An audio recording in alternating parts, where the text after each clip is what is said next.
Sejak presiden pertama hingga era Presiden SBY, sudah tak terhitung berapa aset negara yang jatuh ke tangan negara lain. Untungnya, Indonesia memiliki seorang presiden bernama Joko Widodo. Berkat tangan dinginnya, aset-aset tersebut berhasil diambil kembali. Jokowi membuktikan kapasitasnya sebagai pemimpin negara, padahal sebelumnya banyak yang meragukan kemampuannya. Lalu, apa saja aset negara yang berhasil direbut Indonesia era Presiden Jokowi? Berikut 5 aset negara yang kini kembali ke pelukan bangsa. Mari simak videonya. Namun sebelum ke videonya, mari klik subscribe-nya dan nyalakan notifikasinya. 1. Larangan ekspor nikel. 2 tahun yang lalu, Presiden Jokowi menghadiri pertemuan G20 di Roma, Italia.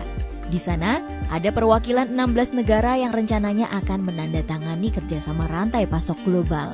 Jokowi awalnya tertarik untuk ikut dalam kerjasama itu, tapi ia dibuat kaget lantaran salah satu isi kontrak perjanjiannya mengharuskan Indonesia untuk mengekspor bahan mentah. Jokowi pun tidak jadi menandatangani perjanjian tersebut dan membuat anggota forum meninggalkan ruangan, atau dengan kata lain, pertemuan gagal dilanjutkan hanya karena Indonesia tidak ikut dalam kerjasama tersebut. Menurut Presiden Jokowi, pertemuan itu ditunjukkan hanya untuk mengincar kekayaan alam Indonesia saja.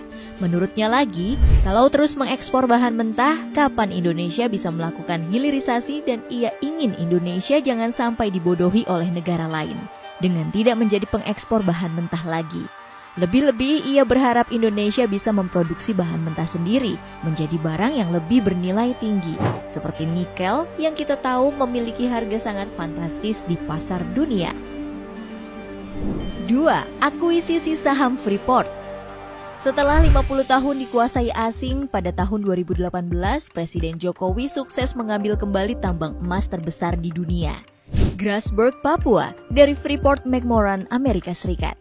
Secara jelasnya, Indonesia dengan PT Inalum Persero sebagai perwakilannya berhasil menjadi pemegang saham mayoritas Freeport Indonesia, yaitu sebesar 51%.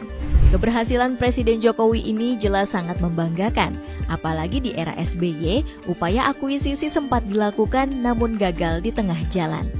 Belum lagi Presiden Jokowi juga sempat diancam oleh intelijen negara lain akan dijatuhkan dari jabatan hingga ancaman kemerdekaan Papua.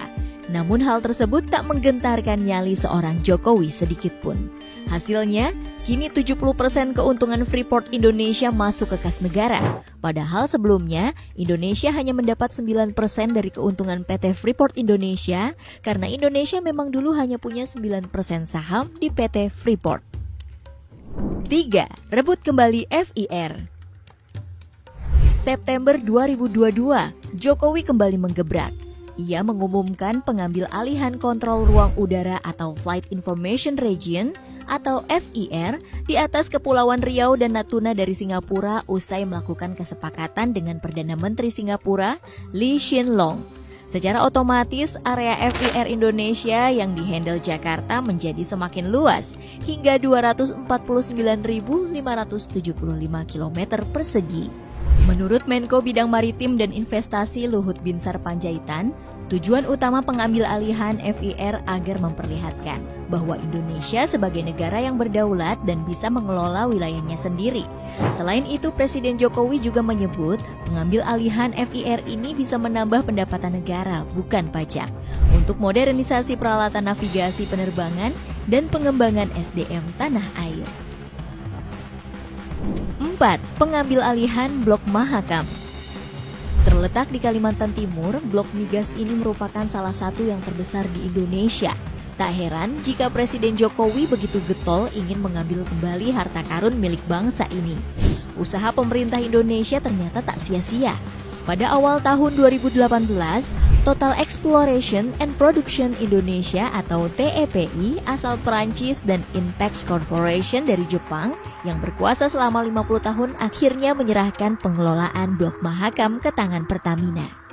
Sebagai informasi, Blok Mahakam sendiri saat itu merupakan blok produksi gas bumi terbesar di Indonesia yang berkontribusi 13% dari produksi gas nasional.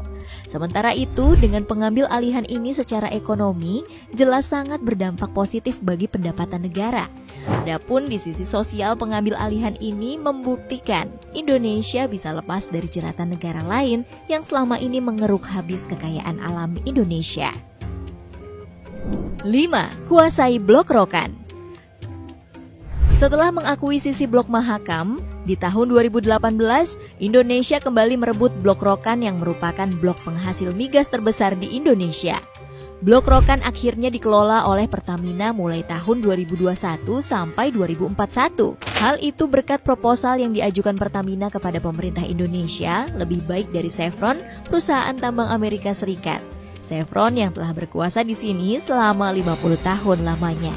Salah satu isi proposalnya ialah memberikan keuntungan kepada negara sekitar 57 miliar US dollar atau setara 825 triliun rupiah selama 20 tahun ke depan. Bagi Pertamina, pengambil alihan ini secara langsung membuat mereka menguasai 60% produksi migas nasional pada tahun 2021.